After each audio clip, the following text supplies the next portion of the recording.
at this moment, no, I think the fans will be in the euphoria of watching the trailer. But as the euphoria dies down, as we have been telling, we introduce the characters. We just introduce the characters. We just gave them what the characterizations are about, and in the conclusion, you are going to see the drama between them. That's the main thing that we are going to see. The Bahubali franchise, the war is a part and parcel of Bahubali franchise. No, I'm not at all bothered. ఎందుకంటే మనం cinema చూసినప్పుడు first half చూస్తే second half ఏంటో guest చేస్తూ ఉంటాం. యాక్చువల్గా ఇంకా movie buffs అయితే సినిమా స్టార్ట్ అయిన within 10-20 minutes they will be guessing what the second part is going to be. Some of them are right, some of them are wrong. It doesn't matter. It is what matters is important విషయం ఏంటంటే దాన్ని ఎంత ఇంట్రెస్టింగ్గా చెప్తున్నాను. మన expect for example epics like Mahabharatam, Ramayanam లాంటి సినిమాలు తీస్తే మన కథ ఏంటో తెలుసు, but still we want to see the drama. ఎంత అందంగా చెప్పామన్నది important. And most of the theories ఇప్పుడు నేను చూసిన దాంట్లో most of them are wrong and few are little bit close here and there. But ఒకవేళ అందరికీ కూడా ఎగ్జాక్ట్గా గెస్ చేసినా సరే I'm not worried about it. ఆ పాయింట్ ఎలా రీచ్ అవుతాం అన్నది more important. Second thing, as I said, నాకు డైరెక్ట్గా ఇప్పుడు నాకు ముందుకు వెనక్కి వెళ్తూ ఉంటాను. ట్రైలర్ కట్ చేసినప్పుడు కూడా కొంచెం టెన్షన్ ఉంటుంది అటు ఇటు వెళ్ళినప్పుడు. But when I see it as a whole, once the BGM comes, once పెద్దని బీజిఎం వచ్చిన తర్వాత నా ఎక్స్పెక్టేషన్ లెవెల్ కన్నా ఎక్కడికో దాటేసి వెళ్ళిపోయింది. He gives an extra tweak, extra twist. దానికి లైన్ దాటేసి పైకి వెళ్ళాల్సిన twist he will give it. So I'm more then happy about it. చాలా తక్కువ అండి. చాలాసార్లు ఇదే ప్రశ్నకి సమాధానం చెప్పాను.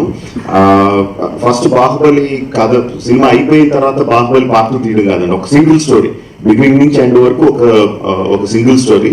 ఒక సినిమాలో దాన్ని మొత్తం తీయలేకపోతుంది కాబట్టి రెండు పార్టీల కింద విడదీశాం. సో మొత్తం అంతా ఒకటే కదా.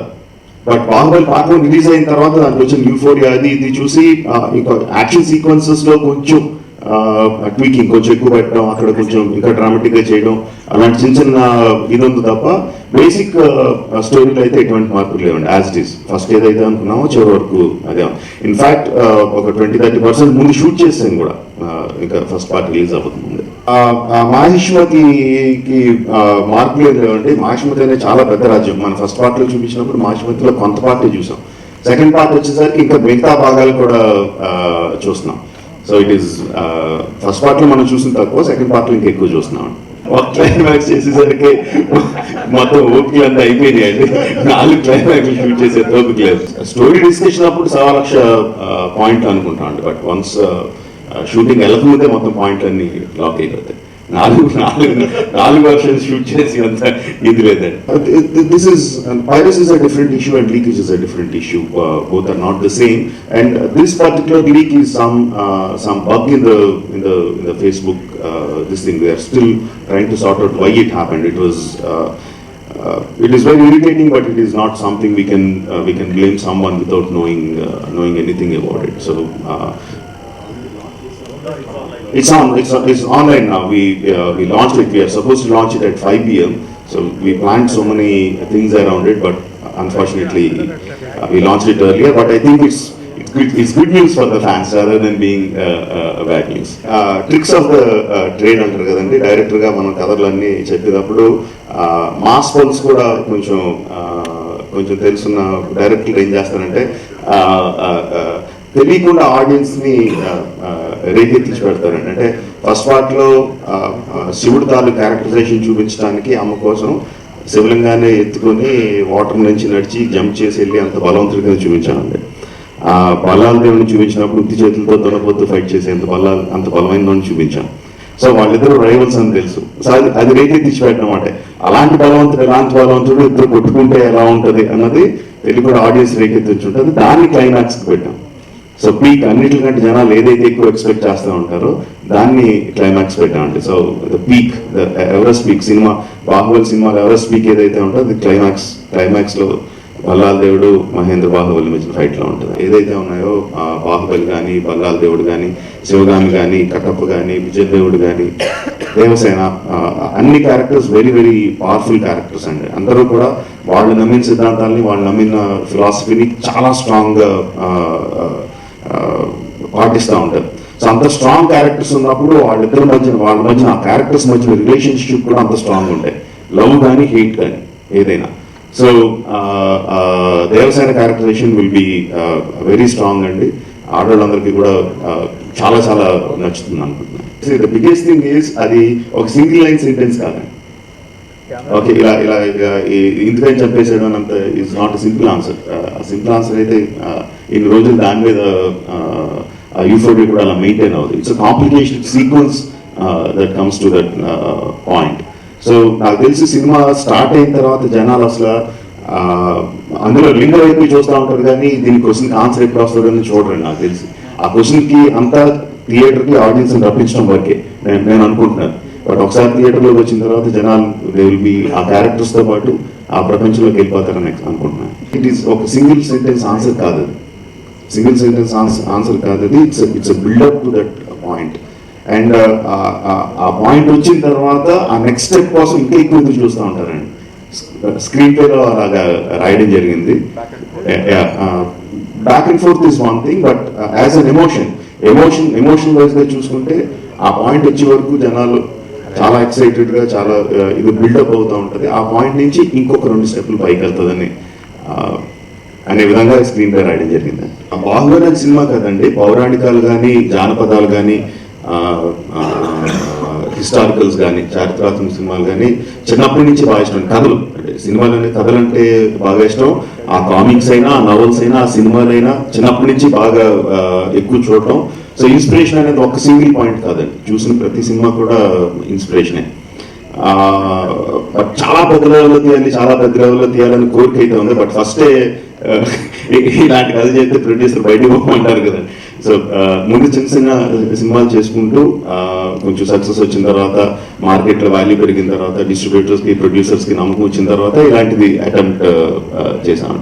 సో నేననే కదా, నాకు తెలిసి భారతదేశంలో ఎవరైనా సరే ఏ కథ ఏ సినిమా తీసినా సరే ఇన్స్పిరేషన్ మహాభారతం, రామాయణంలో ఉంటుందండి. అది లేకుండా ఇంపాసిబుల్. అసలు మన నరనరాల్లో నాకు ఎక్కేసింది అది.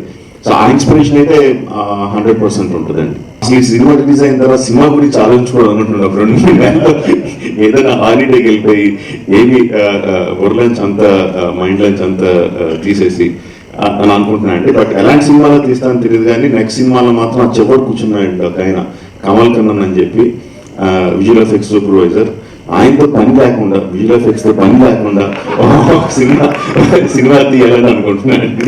గొప్పగా రావడానికి కష్టపడ్డారని. యాక్చువల్గా సినిమానే కాదండి, ఎవరైనా ఒక మనిషి అయినా, ఒక సినిమా అయినా, ఒక ఈవెంట్ అయినా చాలా ఒక శిఖరం స్థాయికి వెళ్ళాలంటే దానికి అన్ని డిపార్ట్మెంట్స్ నుంచి ప్రోత్సాహం ఉంటే తప్ప, అందరూ ఇన్వాల్వ్ అయ్యి ఇది నాది అనుకుంటే తప్ప జరగదండి.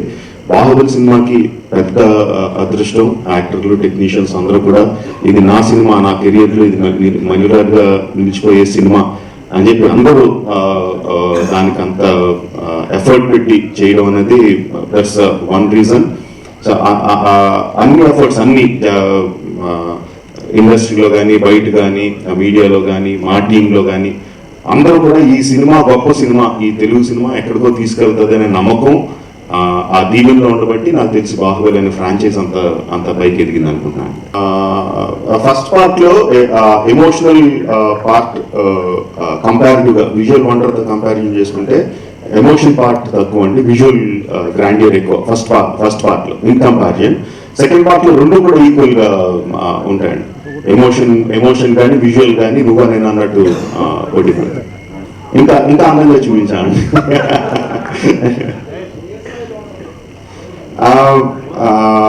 అనుష్క ఈ మధ్యలో ట్రైలర్లో 2 షార్ట్స్ ఉంటాయండి.